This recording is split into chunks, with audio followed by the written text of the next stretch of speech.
Okay, problem solving in data lesson 5 is talking about scatter plots and line of best fit. In our curriculum, we really don't hit this much, but it's not a hard concept to learn really quickly. So the first thing we want to do is identify what a scatter plot is.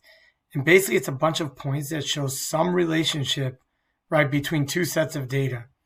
Okay, so what generally happens is you get a bunch of points. So if I look at all these diagrams here, you have a bunch of points and they all line up in some sort of pattern. And if I look at this, this is called a positive correlation because if I look, I can draw a line through that data. And it's not going to hit every line, but what it does is it splits the data very good, right? So we say this is a positive correlation because it shows a line, right, that has a positive slope. So we know the line of best fit, right? When we say the line of best fit, we would say that that line is y equals mx plus b, and you know your slope would be positive. Over here is a negative correlation because we can fit a line through it, right? And if we were looking at that, that line would have a negative slope. So because it fits a linear pattern, right, it would be y equals mx plus b would be the line of best fit. But because this tends to have a negative slope, we say it's a negative correlation. Now, linear, scatter plots that have a linear correlation are probably the most popular, but you can get something like this where it's tough to fit a line that, splits the data in half. So in this one, if I look, right, the pattern it follows, what I could actually draw through there is an exponential function. And in this case, since we're starting low and growing really quickly, we would say this is exponential growth. Anytime you have exponential growth, some key words in description you'll see something like doubles, right? Increases by a certain percent, right? Triples, those kind of things will clue you in on exponential growth. And that function would look like f of x equals a times b to the x. But you should know for growth, b is greater than, 1. The next one, again, if I draw the graph that we are aware of that fits that data, that looks like it's exponential also. But in this case, we would say this is exponential decay, right? Because what it's doing is it's decreasing real quickly, right? Keywords for this type of data would be like if something cuts in half each time, or it basically decreases by a percent. This would be y equals a times b to the x, where b is between 0 and 1. Okay. Now, two, not very common on the SAT, but it could happen, so I'm going to make you aware, right, is if I go to fit this data, a parabola is what would fit this data the best. So we would call this a quadratic correlation. So your function would be in the form ax squared plus bx plus c. And since this quadratic opens up, a would be positive.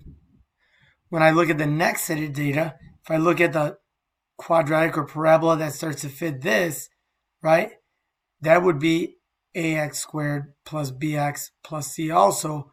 But since it's opening down, your a value would be negative. Again, you don't see a lot of quadratic correlations on the SAT, but just in case. So the first example we get here says, which of the following scatter plots shows a relationship that is appropriately modeled with the equation y equals ax to the b, where a is positive and b is negative? It's very difficult to kind of really pinpoint, like, for you guys, what this would look like.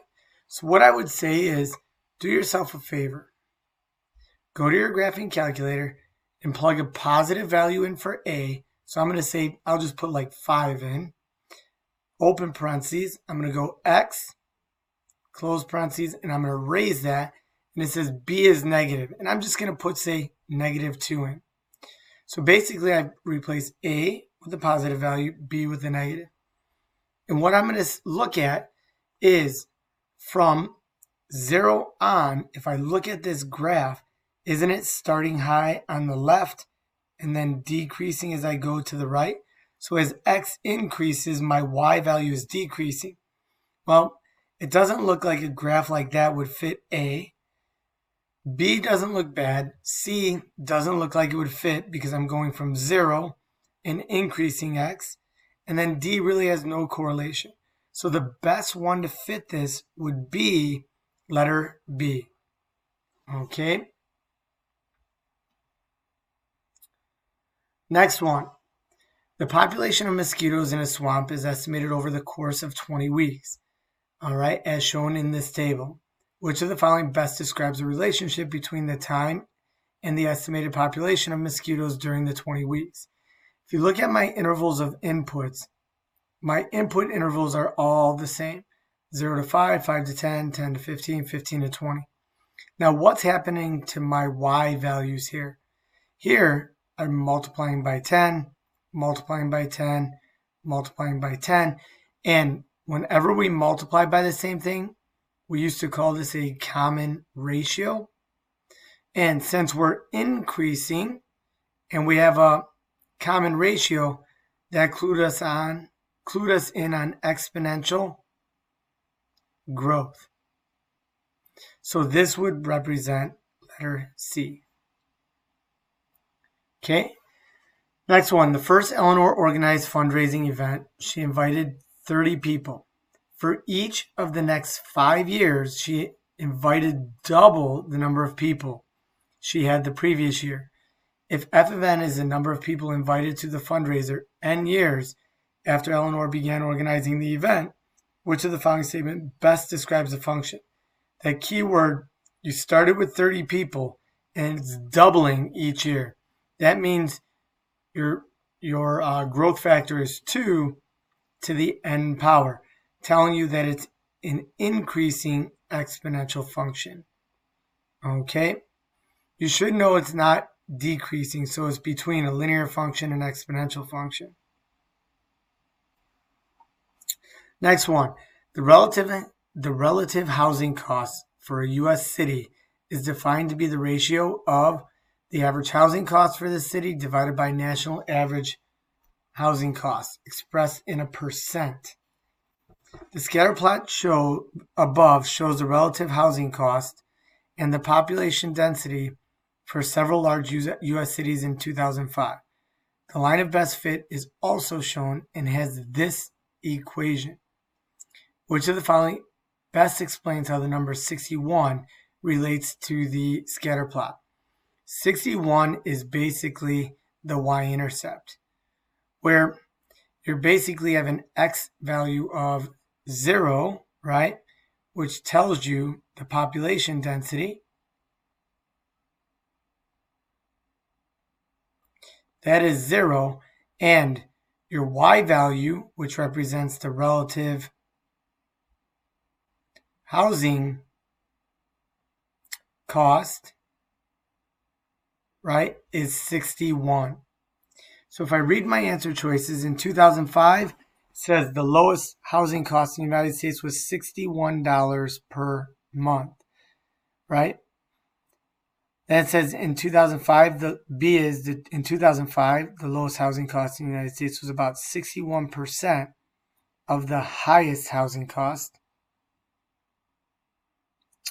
C is in 2005, even cities with low population densities, housing costs were never below 61%.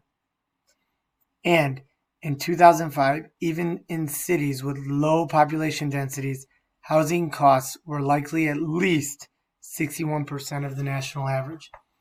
Well, this one doesn't really make sense because our Y value is not in dollars. Because this is a ratio, we know it could deal with some percent. But we know the lowest housing cost in the United States was about 60% of the highest housing cost. No, that doesn't make sense. right? So when I look at it, D says in 2005, even cities with low population densities, meaning, as I'm to the left, that's a low population density, housing costs were likely at least 61%, meaning this y-intercept is 61% or higher, meaning letter D would be your option. Okay, next one, according to the line of best fit in the scatter plot, above which of the following best approximates the year in which the number of miles traveled by air passengers in country X was estimated to be 550 million. So when I go to 550 million on the y-axis and I go across, right, that would be the point right there, which ends up being, if this is 2005, I would say it's close to maybe 2003, letter C.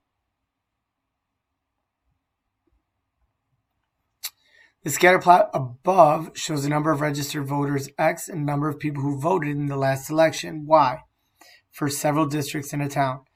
A line of best fit for the data is also shown. Which of the following could be an equation for the line of best fit? Well, the first thing you know that this is a linear pattern, so you know it's going to be y equals mx plus b. So right away here, the first thing I'm going to do is find two nice points on this line. I'll do them in red, such as this point and this point. If I look, it goes up 10 over 20.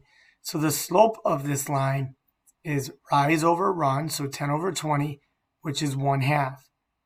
Since it's a positive slope, I'm going uphill. Well, that has a slope of negative 1/2, slope of positive 1/2, and these don't make sense. Okay? Next one. This is a tough problem. One method of calculating the approximate age in years of a particular species is to multiply the diameter of the tree in inches by a constant called the growth factor for that species. The table above gives the growth factors for 8 species of trees. The scatter plot above gives the tree diameter plotted against age for 26 trees in a single species. The growth factor of the species is closest to that of which of the following species of trees. So we're trying to figure out, right? If I look, when we talk growth factor, right, 7.5345, that's basically the rate of growth, meaning what would the slope of this line be? Okay, so what I'm going to try and do, and that's probably not the best line of best fit, but I'm going to try and draw a line of best fit like this. And I'm going to try and point out two nice points. So 1180 looks okay. And then let's just see, if I go 12, it's not easy to see. Let's go 15 and say, so we have 1180. And then let's use 15 and about 110. All we're going to do is use those 2 points to calculate the slope. So 110 minus 80 over 15 minus 11 would give me, what is that, 30 over 15 minus 11 is 4. And that ends up being 7.5. So the growth factor of all the species here looks to be approximately 7.5. And which one from this table has a growth factor of 7.5, and that's the shagbark hickory. And the last one. The Downtown Business Association in a certain city plans to increase its membership by a total of N businesses each year. So it's increasing N businesses per year. There were B businesses in DBA at the beginning of this year. Which function best models the number of businesses Y the DBA plans to have as members X years from now? You know that this does not say anything about increasing or decreasing by a certain percent. Therefore, you know it's not exponential, and you can wipe C and D out. Now, the thing is, I know my slope is positive, so N times X would be the first part. Since we're starting with a positive number of businesses, B, letter A would be the best choice.